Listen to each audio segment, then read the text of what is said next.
How you boys doing? Decided to release a second video. It's similar to the first one, but this one is a continuation of one I did a while back. It is how to get through the mental health system. Ah, lordy. The way I...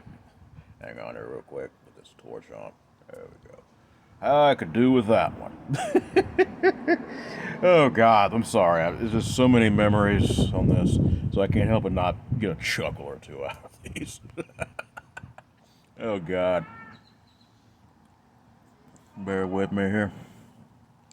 The biggest thing when you're in the mental health system is mainly one thing which many people don't think about.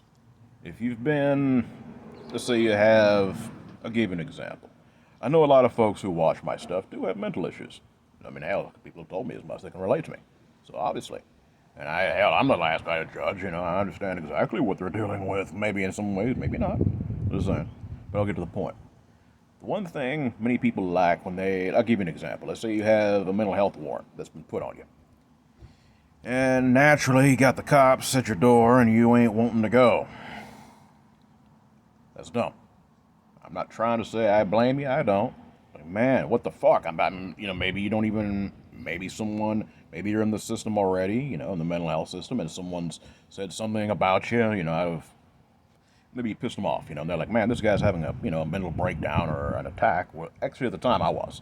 But at this time, it may be like, why the hell do they do this? Well, fair enough. Fighting the cops, fighting the people that are trying to bring you in ain't gonna do no good. All it's gonna do is get you an assault charge and get you somewhere probably worse than a psych ward, and that's jail. Yeah, and let's just not go there. I've never been, nor do I plan on it. But I've known situations where some people did because they were stupid. Don't be stupid. Don't be like Earl, if you know what I mean. Yeah. Also, not just that. A lot of the nightmare stories you hear about people going into the psych ward and all this, it's not like something out of One Flew Out of the Cuckoo's Nest, okay? It can be rough, it can be. But you also have to know how to carry yourself. Just don't fuck with me, I won't fuck with you. That's pretty much the name of the game. But my point is, people need to use common sense.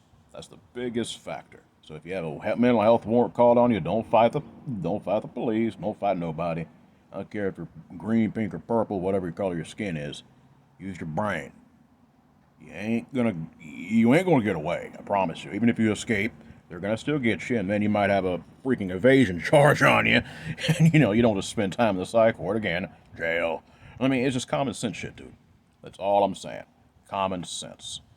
So if you've been yanked into the mental health system, you're probably gonna be in there a week. Prepare for it. Do what you need to do. That's what happened with me. Actually, with me, I was in for about a week, but I was not.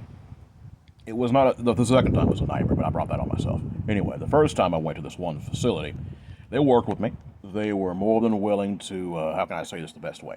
They were more than willing to talk with me. I went through the protocols and all that, and eventually, my how can I say this the best way? My stay, if you want to call it that, was changed from involuntary to voluntary. And that's when they worked with them, and I got out in maybe not even 5-6 days later.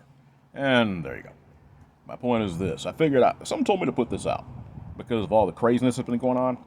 If anything like that happens to you, I figured I should speak out on something I've had experience with. If something like that's happened to you, don't fight it. Because sometimes fighting it makes it worse. But my point is, if you're going to, do it legit if you can. I guarantee you talk with the people in that place, they'll work with you 9 times out of 10. Of course, you have assholes everywhere. But also don't be one, and you won't bring them to you 9 times out of 10. I'm just letting you know that. But believe me, I've acted out. I've seen people act out, and let me tell you, the results of it ain't cute. Most likely, you'll end up being stripped naked and thrown in a cell somewhere, like a padded room. They call it the timeout room or whatever it is. Yeah, you'll be stuck in there for much longer than you want, and they'll ignore you, and ignore you. The more a mess you make of yourself, they're going to ignore you longer, because they don't have time to deal with that. These guys, let me tell you something. A lot of these guys who are techs, they ain't got the best pay, and they ain't got the time to worry about you, if you know what I mean. But if you say, hey man, can you help me with this? Can you help me with that? Just ask them. Talk to them like they're human. I guarantee you, they'll treat you like you're human. Don't be a moron. This is one thing I felt led to. There's something told me to put this out there. Don't be an idiot. So therefore, if you're in a psych ward or you're being, whatever, go with the flow. And of course, don't take shit from people. You got some guy, wanting to act like he's all that. Let me tell you something. I'll knock your ass out quick as anything before they get to me, because that means you're a threat. But my point is, 9 times out of 10, that don't even happen. That's what I'm trying to tell you. Don't be a snitch. Don't be, and what I mean by snitch is, yeah, if you see some guy acting crazy, you need to let people know. What I mean by is over petty shit. They won't respect you over that. But it's like, you see some guy acting crazy, sometimes you gotta act a little crazier than they are. But 9 times out of 10, you don't have to do that. Talk with staff. Talk with your therapist. Talk with people. Use common sense. And I guarantee you, it will win the day. Something just, like I said, told me to put this out there. This is part 2 of how to survive in the mental health system. And I guarantee you, if you do this, they'll let you out. You may not like the hoops you have to jump through, but 9 times out of 10, there ain't that many. And believe me, if you feel you're stable enough to handle yourself, then do it. But again, sometimes you're not. And what I mean by that is, don't just judge your own observation. I'm talking with people who care about you. Talk with people. Ask them questions. Hey, are you seeing something that I'm not? And if I say like 3 out of 4 people say yes, I'll usually take consideration and voluntarily go in. Or if you're not sleeping. Another thing is, if I have a very serious lack of sleep, like none at all for 3 days, my ass is going in because I know something's wrong. That's another thing. People think that these facilities are horrible. Sometimes they're necessary. And I don't like to play the system. I don't as a rule. But I'm telling you right now, sometimes you need the help, and sometimes you need a break. And I'm not above taking that. Have I had to do it for a while? No, I haven't. But I'm not going to ever discount that I don't.